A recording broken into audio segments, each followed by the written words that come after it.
मैं इस वक्त मौजूद हूँ डिस्ट्रिक्ट प्रेस क्लब सांगड़ के सामने। इस वक्त लांडर बिरादरी की ख़वातीन हैं जो एहतजाज कर रही हैं। 2 रोज़ कबल अब्दुल्ला लांडर जो है उसको पुलिस ने गिरफ़्तार किया था। पुलिस का कहना था कि वो डिवाइस चला रहा था, उस डिवाइस पे कटौती कर रहा था, पुलिस की कस्टडी में था, जो कि गुज़िश्ता शब वो वहाँ पे फोत हो गया। अब उसके वर्षा यहाँ पे एहतजाज कर रहे हैं। आइए उनसे जानते हैं वो इस हवाले से क्या कहते हैं। पुलिस वापसी थी बच्चन से तशद कयो वियो हुआ, ठीक है। हिन वटि सबूत कहिड़ो पुलिस जे न असांखे डिवाइसिंग हलाए पियो, डिवाइसिंग खे उन महिल न पियो हलाए, ही रक्शे में अचे पियो, तव्हां पुलिस खयो हुआ।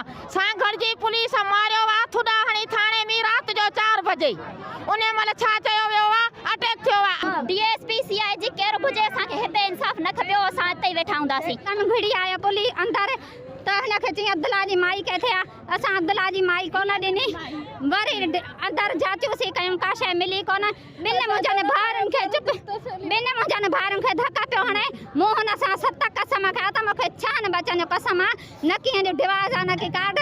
ये थे यहाँ पे लांडर बिरादरी के लोग और ख़वातीन, बच्चे छोटे। उस अब्दुल्ला जो लांडर जो फोत हो गए उनके बच्चे थे, वो इंसाफ के लिए प्रेस क्लब सांगड़ के सामने सरापा एहतजाज है। उन्होंने आईजी डीआईजी से मुतालबा किया कि उनके जो अब्दुल्ला लांडर जिस पे पुलिस ने इनका इल्ज़ामात है कि तशद्दुद करके उसे कत्ल किया है, इन्होंने मुतालबा किया कि हमें इंसाफ चाहिए और उन पुलिस अफसरान के ख़िलाफ़ इंक्वायरी करके FIR दर्ज की जाए। कैमरामैन टीम के साथ सागर दीन मोहम्मद बलोच, वॉइस न्यूज़ सांगड़।